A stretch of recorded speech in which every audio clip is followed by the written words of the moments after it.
Greetings, and welcome to When the Moment Chooses You. I am your host, Coach Charlene, and I am extremely honored today to have Dale on the podcast, and you'll hear more about her in a second. So, welcome to the show. Thank you so much, Charlene, for having me. I truly appreciate the honor.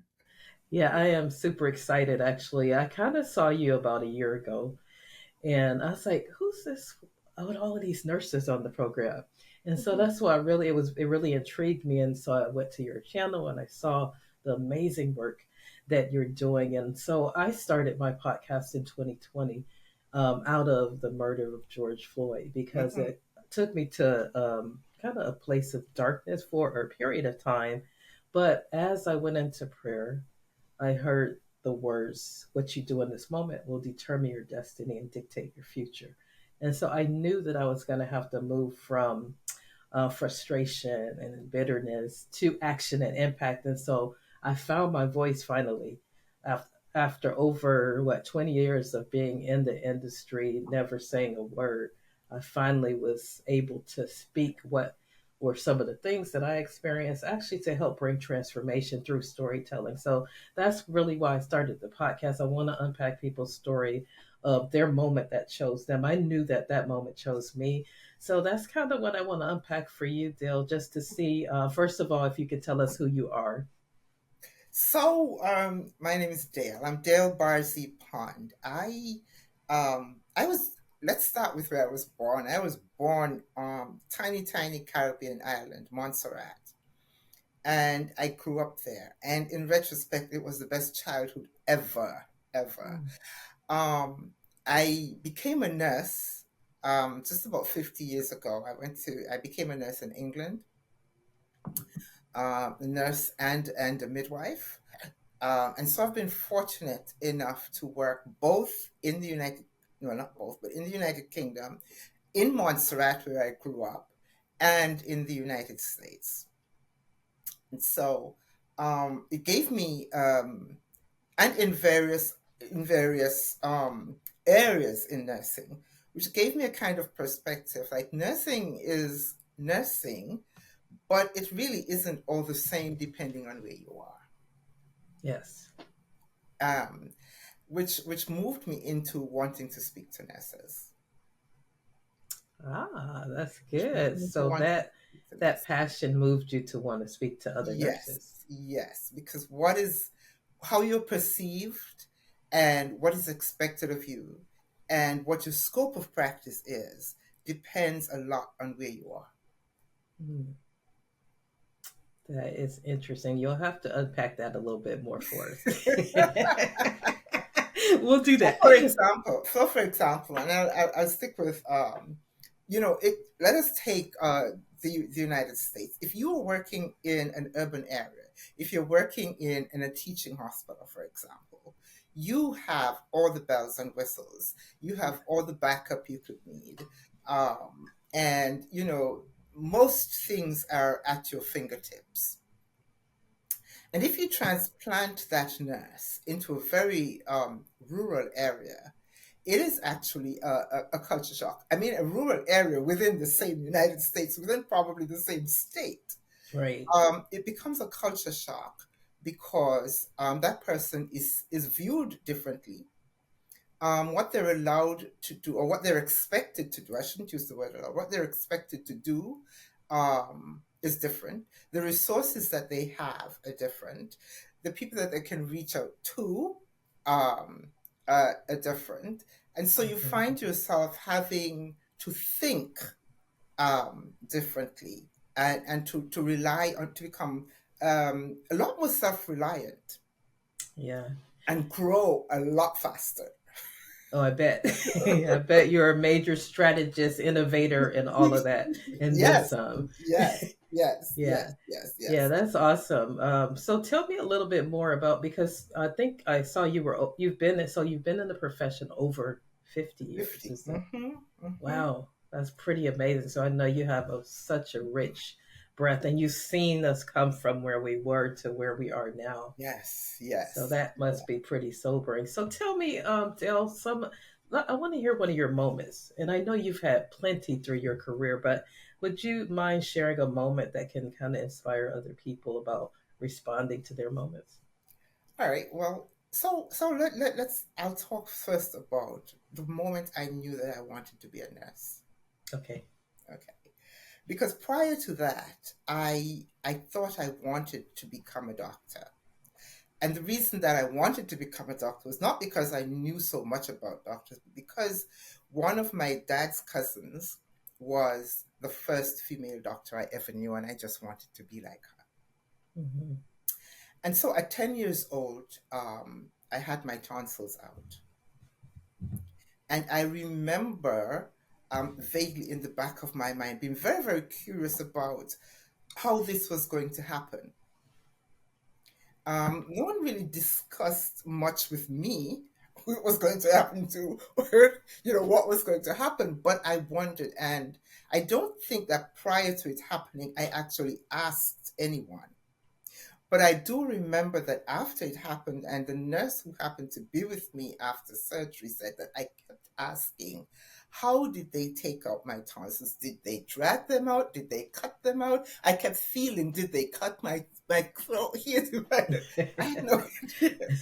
But I do remember she was so patient with me, and reportedly she had to answer the same question over and over and over again. But it impressed me, I think, without me being able to articulate that at 10 years old.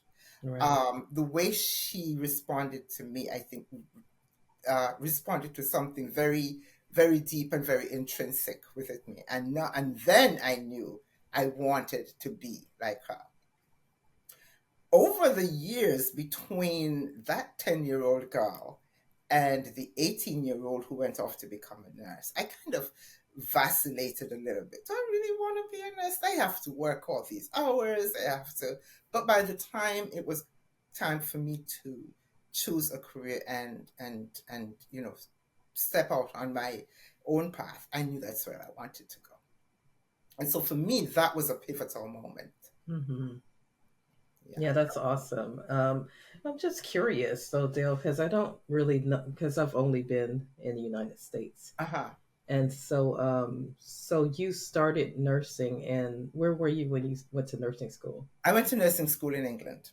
In England. I went to Wow. nursing school in England, and I have to tell you, Charlene, that and this was in the mid 1970s, right? I started nursing Mm. school in 1971, um, and I have to tell you that I thought to myself after the first weeks, I thought, oh my God, I think I joined a nunnery.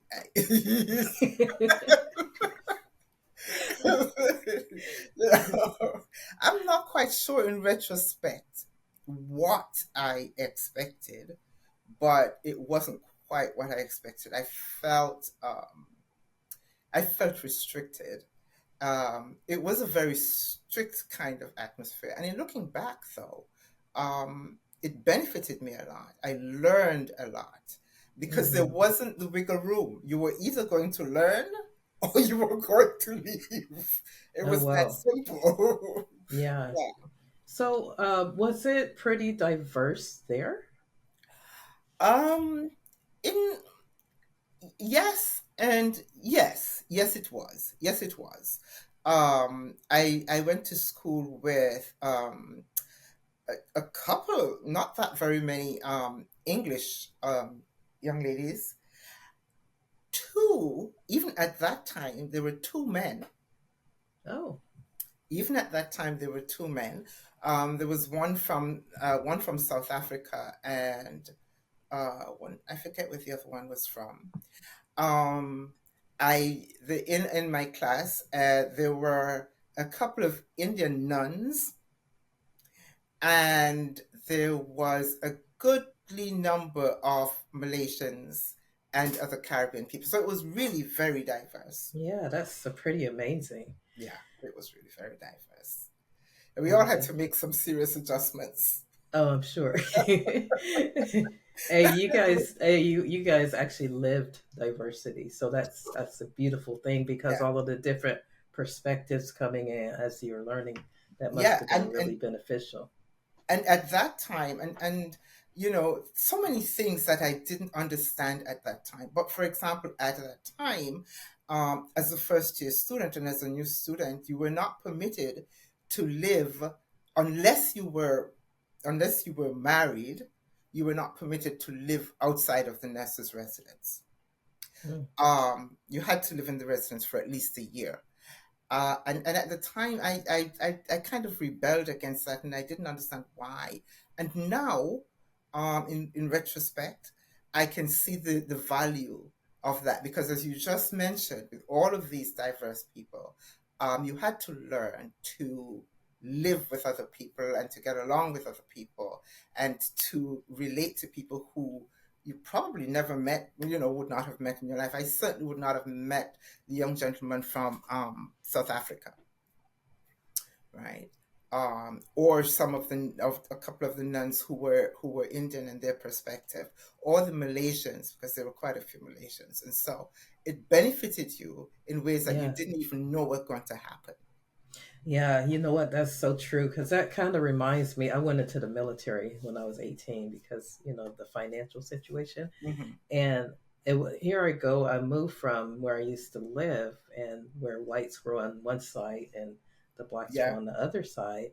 And I get thrown in this big pool of, I mean, this melting pot. I was like, oh my God, this is crazy. Because, I had grew up like that the whole time. And so to be thrown in that was so valuable because Yeah. we had to transform from being civilians to soldiers and looking out for one another's back. So it didn't matter who you were, what you were. We Yeah. were all in this together. We needed to survive these brutal physical things together. So yeah, that's pretty amazing actually. Yeah. So I have another question for you just before you tell us another moment. If you have a nurse out. I love to kind of play around in this sandbox. If there's a nurse out there right now, because we know we've been through quite a bit, she's burnt out. She loves the profession, but she's struggling. And so I would love for you to speak to that nurse that's on the other end, or even that physician, because we've all been through a lot since Yeah. COVID-19. So why don't you encourage someone today that's in the audience that's kind of struggling there and needs a little bit of wisdom? You know, here is the one thing I have learned, and I am so grateful for with this profession, is the latitude it gives you, the great opportunities you have. And I would tell that nurse, do not step away from nursing. If this was your heart, do not step away from nursing. Understand that there is a niche for you. Just take a breath and try to find it. It is there.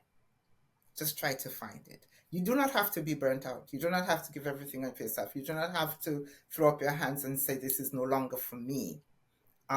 There is a niche for you. If you can just, and I am a big proponent, I've learned to breathe. I am a big Yes. proponent of breathing. So take a breath. And if you need to take a few um, some time away from it, then do that. And the time away from it, when I say the time away from it, I don't necessarily mean giving up your job. I Right. mean, if you have to go to a per diem status, then do that. If you need just to take a week's vacation, then do that. If you need to just go back to school to see what is there, then you know do that. But know that you have got it in you, and that this license that you have is a license to do anything, to be anywhere. And so if sometimes we get to a place where we are being kind of like pushed to move. Yes. And so maybe this is where you are. And you need to just take some time to see the direction in which you're being pushed to move. Phenomenal. What a wonderful answer. Thank you so much for that. It's so true, though, because I know when I got to my moment, I had to pause. I recognize that, you know what, you better stop because you're losing ground here. You're losing the passion. And so that pausing and breathing is Yeah. so critical because it just resets and rebalances you so that you could think a little bit more deeper and be more reflective. So yeah, thank you so much for that wisdom. So Dale, are you still practicing? I actually, so I call myself semi-retired just because I'm still doing the podcast.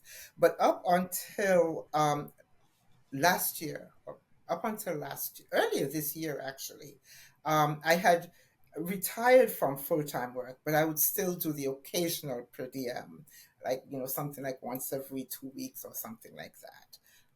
I have stopped that now, and just only because there've been so much family things have happened during this year.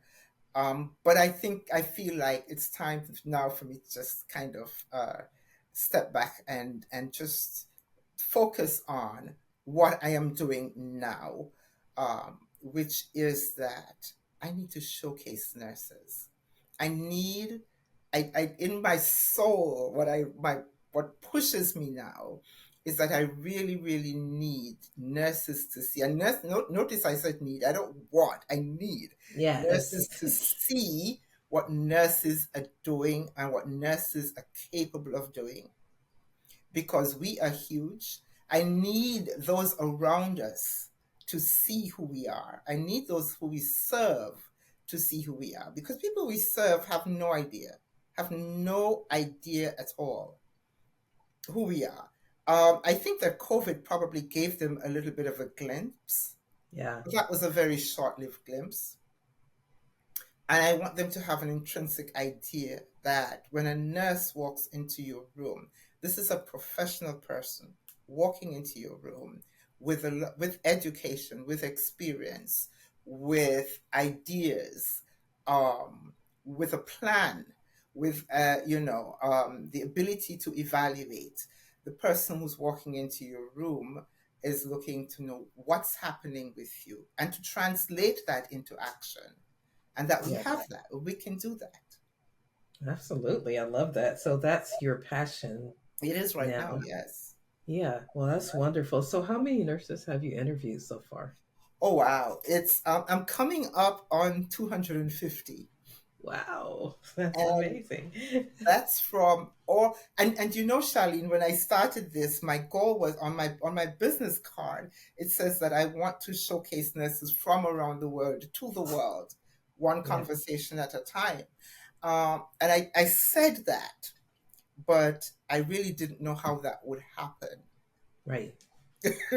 Well, I mean, you just like hit on something because you talked about nurses and how, I mean, how many ways that you can go so you don't need to leave, but it all starts with that intention, that you speaking that out. I mean, I was the same way after 2020 hit. I knew that I wanted to start a podcast to allow people to have the platform to share their story, but it birthed in 2022. But the dream continued to live in my heart, and it would speak to me. That whisper, I call it the whisper of the heart. It Yes. would continue to push you and push you. It's like, okay, when you're going to start? When you're going to start? And it's pretty amazing. And so when you speak it and you write it out, there's magic. It's magical. There's yeah, it is magical because all the time I'm sitting back, I'm like, who's going to come on your show? You don't know anybody. What Oh do my you goodness, yes. it's like, wait, how are you going to do this? So, I just love how God is, because he will make you come out of your comfort zone. So I had an opportunity to interview Shola Richards, and he's like super amazing. He did something for our organization on Nurses Week, and he's done a lot of equity work with us and things like that. So, in my heart, I was like, man, I want to ask him. I want to ask him. And I had an opportunity to connect with him, and I told him of what was on my heart to do. And he goes, "What are you waiting for? What you are just as I forget the word he used, that you're just like me." It's like, no, you're like, wait, yeah, but he's been doing the work, and he said you are going to regret, Charlene, that you didn't start like yesterday. But I'm telling you, do it. And then immediately on the heels of that, Dell, I asked us like, well, okay, I'm gonna do it, but can you be the first guest on my podcast? I mean, I'm like shaking while I'm asking him this question, And he said, yes, I'll do it. And that was just a time in life that was a really destiny moment because it would probably be really difficult to get him now. But it's like these, you're fighting these, and the inner critic is telling you Hmm. that, who's going to come, who's Yeah. going to listen. Nobody wants to hear what you have to say. So fighting through those inner that inner critic was something else. I had to really begin to start speaking to myself, coaching that inner person. Every time something negative came, I would combat it with something. Yeah, I am enough. Yeah. I can do this. Yeah. All of those words. Did you experience any challenges that way when you started? Oh yeah. Oh yeah. Oh yeah. I have to tell you that the actual thought, I'm not sure when I knew in my soul, I'm not sure when I knew in my soul that I wanted to talk to nurses. I just knew it. But when it articulated itself in my mind was way back in 2003. Wow. Way back in 2003. I knew that I wanted to talk to nurses. It hadn't just coalesced in my being. And one day I was looking at Oprah, and Oprah was talking. She was having a one-on-one conversation with someone. I don't even remember who the person was, but I looked and I saw her, and it's not that I was sitting. I think I walked through my living room and it was on, and she was sitting there talking to somebody, and I looked at her and I thought that is exactly how I want to do it. And that was the first time I think I articulated, even in my mind, how I wanted to talk to nurses. Of course, in 2003, I didn't see how that was going to be done. Um, it meant I would have had to have cameras. I would have had to have somebody help me edit. I would have had to. And so, I just kept thinking on and off. That thought came back to me. One of these days, I want to talk to nurses. One of these days, I want to talk to nurses. And back and forth. And at that time, also, financially, I would not have been able to do it because of all these other things I needed. I had 3 children in college and all of that kind of thing. Right. Fast forward to 2020, and COVID comes along. And with COVID comes a different means of communicating. And Zoom blows up, and I think, oh, wait 1 minute. This is it. Yes. Well, that's what I thought. But at that time, I don't know how to start a YouTube channel. I don't really know how to use Zoom. How do I reach out to, who am I going to reach out to be on this podcast? Because you know what? The people I know, okay, how many of them are going to A, want to do it, and B, that's not sustainable. I don't know hundreds and hundreds of people who are going Right. to. And something said, just start with who you know. Just start with who you know. And so I start, and I always will give this young man all the credit because he consented to be the first. His name is Dr. William O'Brien, Irish O'Brien. He's also from Montserrat, and that's how come I reached out to him. I knew him as a student nurse, and I reached out to him and I said, I really want to talk to nurses, and I would love it if you would be the first one. And he said, okay. I was like, okay? Do you mean I okay? know.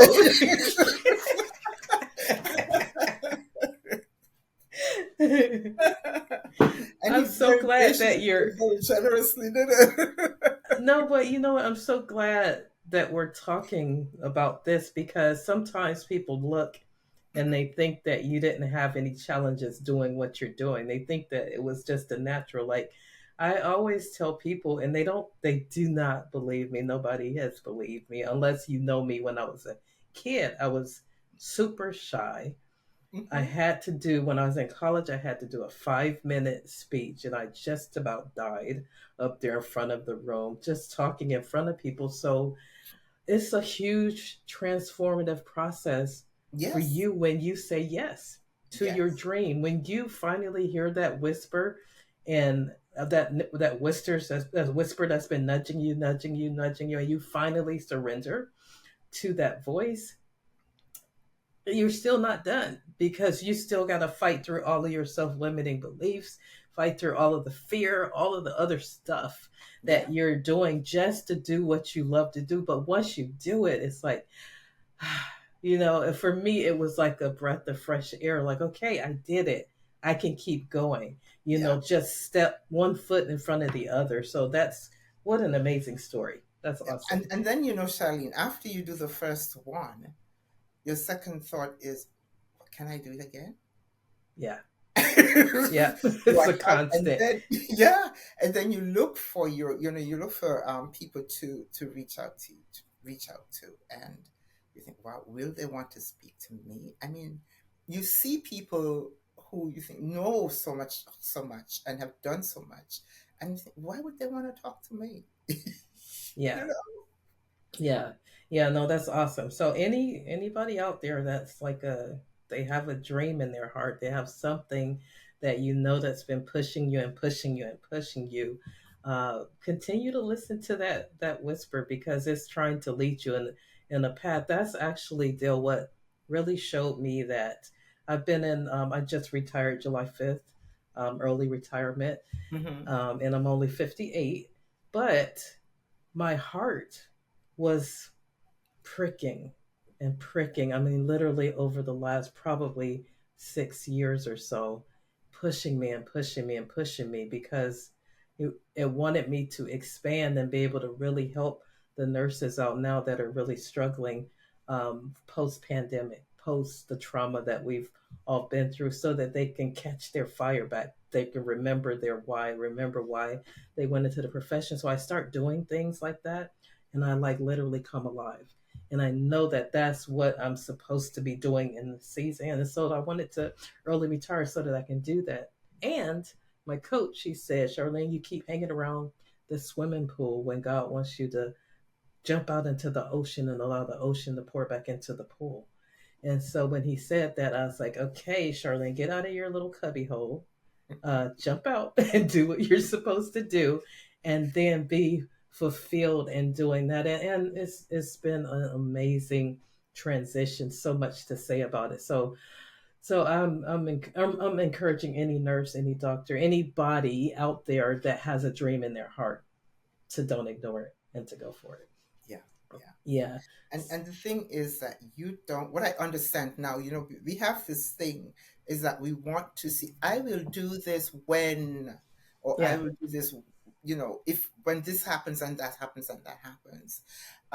The thing is, what I've learned, Charlene, what I finally understand is that when I wake up in the morning, when I open my eyes, I am not seeing the end of the day. I know what my Yes. plans are. I know what I want to do this day, but I have no idea how the day is going to end. And so the same thing applies to your dream and whatever. When you start with the dream, you don't know. You have a plan, you have a way you want to work it, but you do not see how it ends. So don't wait to see Yeah. how it ends because you're not going to see how it ends. You know how you want it to end, but Yes. so start it. Open your eyes. If you didn't, that would be like, and to go back to that analogy, then it's like if you didn't get out of bed, Yeah. if you didn't get out of bed, get up and do and just do it. And understand, we talk about things like you know, um, we're too old, for example. When I started this, I am now 72. So when I started this in 2020, I was 68 years old. And that is one of the things that crossed my mind because I thought, well, all of this technology involved, you don't know anything, you're going to have to teach yourself all of this kind of thing and all of this. And then, un, unwittingly, one of my daughters, it was not the conversation, um, sent me a message. And she lives in California. And she's talking about how this corpse flower is going to open. And I thought, wait a minute though. That applies to me. The corpse flower opens once every however many years. It stinks. It thinks it is putrid, and yet people line up to see this thing happen. And when it blooms, it doesn't bloom for a very long time. And so I started saying to myself, well, not all flowers bloom in spring. Some bloom in the summer, and some bloom in the autumn, and some bloom in the winter. So why can't you do what you want to do again? Yes. You know? But that, and I have never forgotten. And so, I have a little photo of a corpse flower, because just because when I feel like, oh, I can't do this, and I take a look at my little corpse flower and say, but look at it. It That's waits awesome. until, and the way it works, it waits until there's enough energy. It has a stem underground, and it waits until there's enough energy in the stem before it blooms. And that's all it is. Yeah, that's beautiful. So amazing. I'm wondering, your impact. What do you want? And I'm going to say it a different way. What would you like to be remembered for? Oh, wow. I know that's a little off script, a little bit, but I That's like a to go big deep. one. That's Yes. that's a that's a big one. Um, I think over the years that has kind of changed. I remember someone asking me that question um a while ago, and in a different way. I think they asked me what I would like to see on my headstone. Mm. And at that time I said, I would just like it to say my name and say fearless woman. Mm. Now, when those words came out of my mouth, that's not what I was feeling. Right. That is not what I was feeling. But I think that I said those words in an effort to try and feel that way. Yes.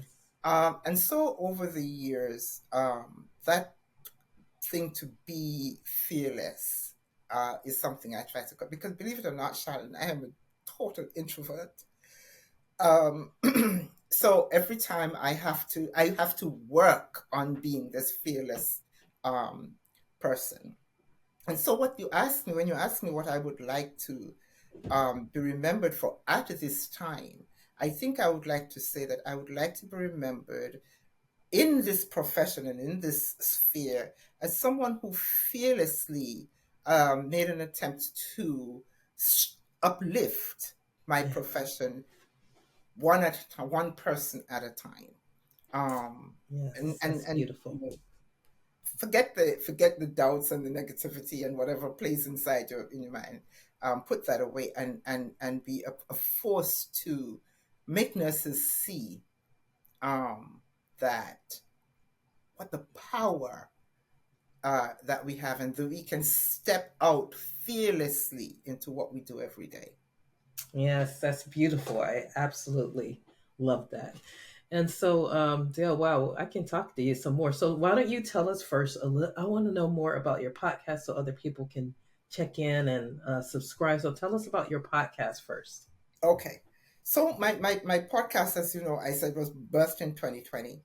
I speak to nurses anywhere in the world, anywhere in the world. And I speak to nurses. I speak to from student nurses to retired nurses. It doesn't matter to me where on the spectrum you are, because I think we all have a story to tell. Yes. And the goal I really want to showcase and spotlight, a the different things that nurses can do and are doing. I want people to realize that we are innovators, that we are educators, we are advocates, we are consultants, we are coaches. I want people to see that when you say nurse, I want to take away that vision that everyone has of you being in a hospital. And there's nothing wrong with you being in a hospital, but I want people to understand that we are in industry. We can work in the postal service. We can work on the construction site. We can work at the airport. We can work for ourselves. We can be self-employed.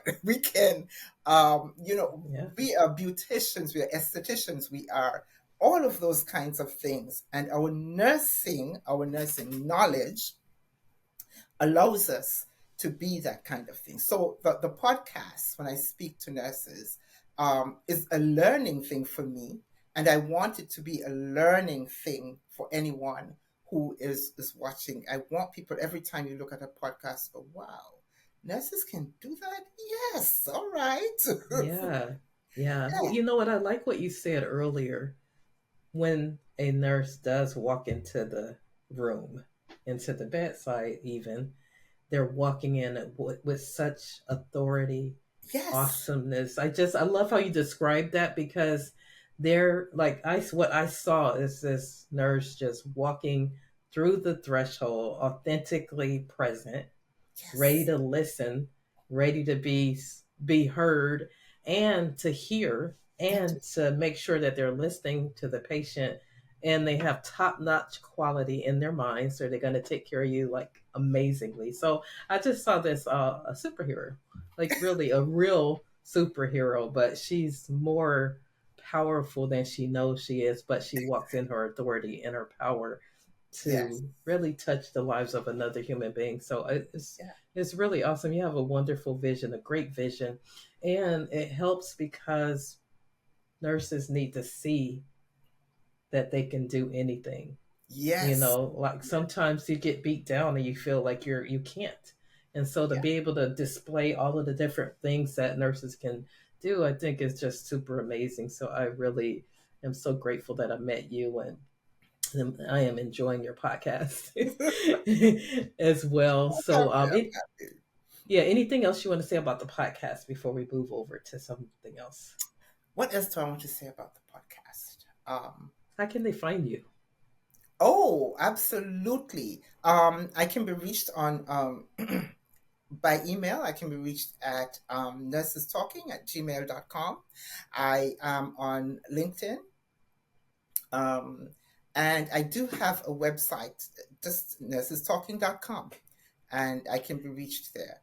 So anybody, just reach out. It is fine. I don't discriminate with, you don't have to be a particular kind of nurse. I speak to all nurses because I believe in my soul that every nurse, regardless of the label that's on that nurse, with you're APRN, you're an RN, you're an LPN, regardless of the label, has something to offer. You're in that space because you have something to offer. Yeah, absolutely. Well, thank you so much for that. I always ask my guests, Dale, can they give us three wisdom gems to inspire the audience? So I would love to hear Dale's top three.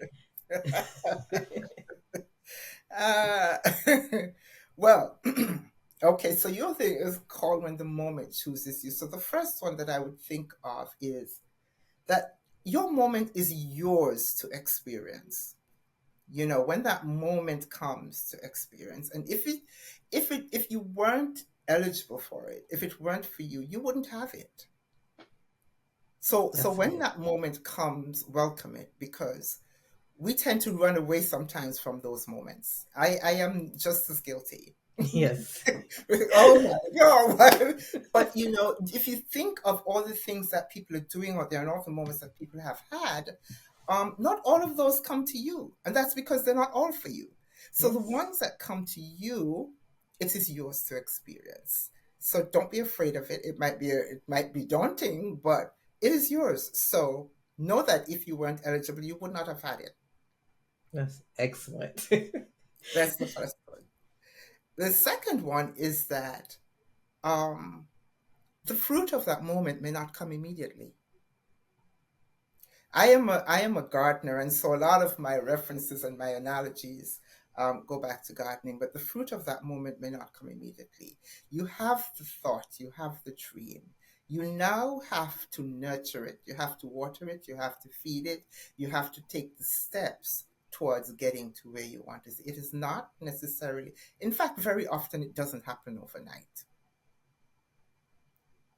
you have to Absolutely. you have to take the steps, and sometimes taking the step, there may be slow steps, but don't get discouraged. Just keep that moment and that dream alive, because again, to go back to number one, it is yours. It is absolutely yours. Beautiful. And number three, you are enough. Mm, awesome. You are enough. If you weren't enough, you wouldn't have it. So you are enough. Oh my gosh, those are powerful. Those are really powerful. I had to So, teach them to myself. hey, I want to add a bonus question in here. This is like totally, it just popped into my spirit, so I want to say it. So, knowing what you know now, Dale, would you have done anything differently? um, you know, I think that there are some opportunities that I would have seized. But that's just what I think now. And I have to wonder when I say that, had I seized those opportunities, I realize that I probably would have been in a different place. And I Right. don't know if that place would have been as satisfying as the place where I am now. I have no way of knowing. But I look at some opportunities that presented themselves. And the other thing, as I said, presented themselves, something else came to me. I would have actually taken more time to evaluate my worth, I think. Mm, I think there was a time in my life, and I will tell you, I know exactly when I thought to myself, wait, why don't you know your worth? And that time came when I went for a job. I had a job that I have to tell you, I was successful at. I was liked, I was treated well, and something just came to me and said, "It's time to move. It's time to move." And I thought to myself, why is it time to move? It's time to move. And so I said, all right, I'm going to move. I'm going to it was coming up to summer. And, I said, I'm just going to take the summer off. And so I took the summer and I did the per diem work. And somewhere around September, I went for a new job. I walked in and I was being interviewed, and the person who was interviewing me said, "Okay, so what kind of salary are you thinking about?" And I gave her a number, and she looked at me and she said, "Really, is that what you think you're worth?" ooh, wow. He's like, "Oh, oh." And I kind of did a Jackie Gleason thing and went, hamana, hamana, hamana. And she kind of like took pity on me and said, "It's okay, you've got your job." And we didn't talk anymore about the money. I did get the job, and I was paid like $20,000 a year more than I was asking for. Unfortunately, now the funny thing about that is that I thought to myself, then I started to think, well, what did she see in me that I couldn't see in myself? I went home and I started examining myself in the mirror and all of that. It took me a while to understand that what she saw was not in the mirror. Yes, It yes, took me a long time to get that. Unfortunately, I did not stay at that job for more than a year because even though she saw and recognized something in me, um, and while I respect her to this day, our personalities were totally incompatible. And so mm, that job, but I am grateful to her to this day for letting me see that I don't need to undervalue myself. That when yes, I walk into some place, when you do something, if you're going to go look for a job, for example, your resume does not just need to be on a piece of paper. Your resume needs to be in here, and you need to yes. know what that is worth. Wow, that is so profound, so powerful, and what a wonderful way to end, to know your worth. Because, I mean, quite honestly, even as I'm transitioning, and getting ready to start a consulting company, I had to come to grips with that thought as well. Because one of my mentors, she had to say, Charlene, what? No, this you need to go do some work, some more, because you are worth so much more than what you're putting out there. And so that's so good. Dale, thank you so much for bringing that up. And thank you so much for being on the podcast. It has been a delight and a joy just to talk to you, all of the wisdom that you have. So, as we close out, I'll just open it up to you. If there's anything else you'd like to share, go right ahead. And then you did tell us how to get in touch with you. I'll make sure I put her information down in the description. Well, the only thing I would like to say is something that I've heard you say. You said that every heartbeat matters, and every heartbeat does matter.